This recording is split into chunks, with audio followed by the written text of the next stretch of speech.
They say Donald Trump answers to no one, but what if that wasn't entirely true? One family, one quiet ultra-rich American dynasty allegedly helped shape his rise and influence his every move. Their name rarely makes headlines, but their money and political reach stretch deeper than most can imagine before.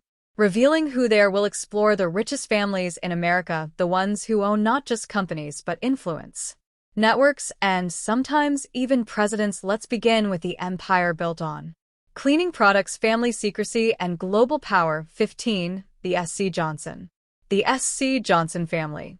The story begins in Racine, Wisconsin. What started in 1886 as a small wax company exploded into a household empire under the name S.C. Johnson and Son, now one of the most trusted consumer goods dynasties in the world. Products like Windex, Glade, Raid, and Ziploc became essential parts of American life. But while most people know their brands, almost no one knows the family. The Johnsons are worth over $38 billion, and they've kept their empire 100% family-owned, a rare move in a world obsessed with going public. That decision wasn't just about control, it was about keeping power concentrated, private, and protected from outsiders. Fifth-generation CEO H. Fisk Johnson runs the company today, but it's the family trust that really holds the keys. Their board is handpicked, their assets are global.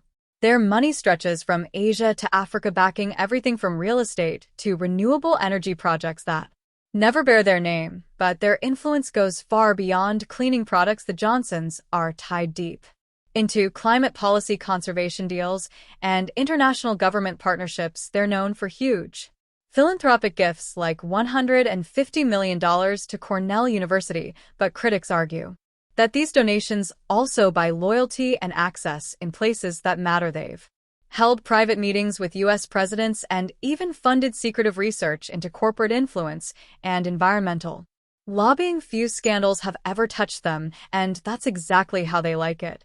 For a family controlling one of the world's most recognized consumer empires, they've mastered the art of wealth without spotlight and power without noise. But the next family on this list wasn't so quiet. They built their fortune on explosives, ruled the chemical world, and stirred some of the most controversial corporate legacies in American history. 14. The DuPont.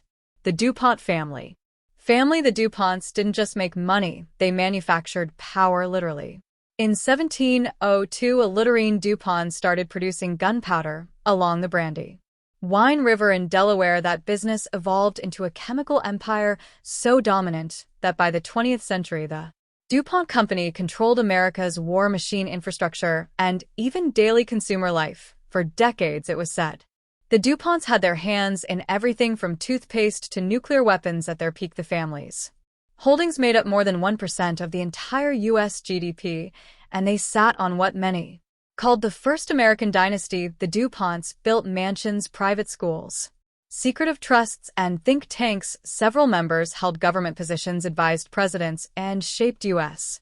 industrial policy during wartime. Some of the most advanced military technology in World War II had DuPont fingerprints all over it, but the influence came with darkness. In the 80s, and 9 scandals hit hard. Legal battles, tragic deaths, and the infamous Johnny DuPont murder case brought unwanted attention to a family that once felt untouchable. Even as DuPont, the company, merged and evolved, the family's wealth fragmented, but never disappeared. Today, the DuPont still control tens of billions in assets scattered across investment firms, energy holdings, and philanthropic foundations that rarely mention their last name. They proved one chilling lesson: the family that controls your weapons might eventually control everything else. But the next family didn't build weapons, they built banks, and they used them to buy quiet influence over entire industries. 13. The Mellon family. The Mellon family. The Mellons made their fortune the old-fashioned way, by owning the vaults everyone else depended on. In the late 1800s, Thomas Mellon founded Mellon Bank in Pittsburgh. His descendants, Andrew W.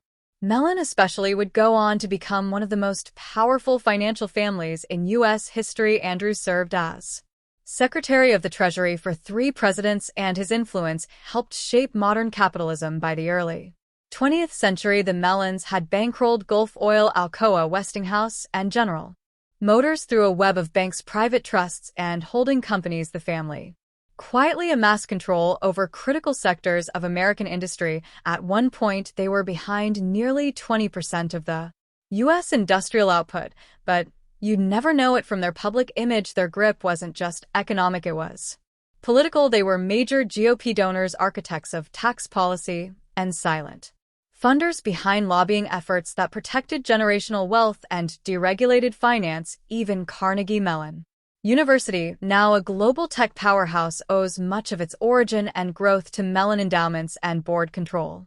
Though modern Mellons are more scattered, their influence is far from gone. The family's investment arms still manage billions, and their connections run deep in conservative think tanks, energy lobbying, and institutional banking. The Mellons didn't just build wealth, they built the playing field, but the next family took a different route. They made their billions in beauty, then used that wealth to infiltrate diplomacy, culture, and political fundraising circles at the highest levels. 12th, the Lauder family. The Lauder family.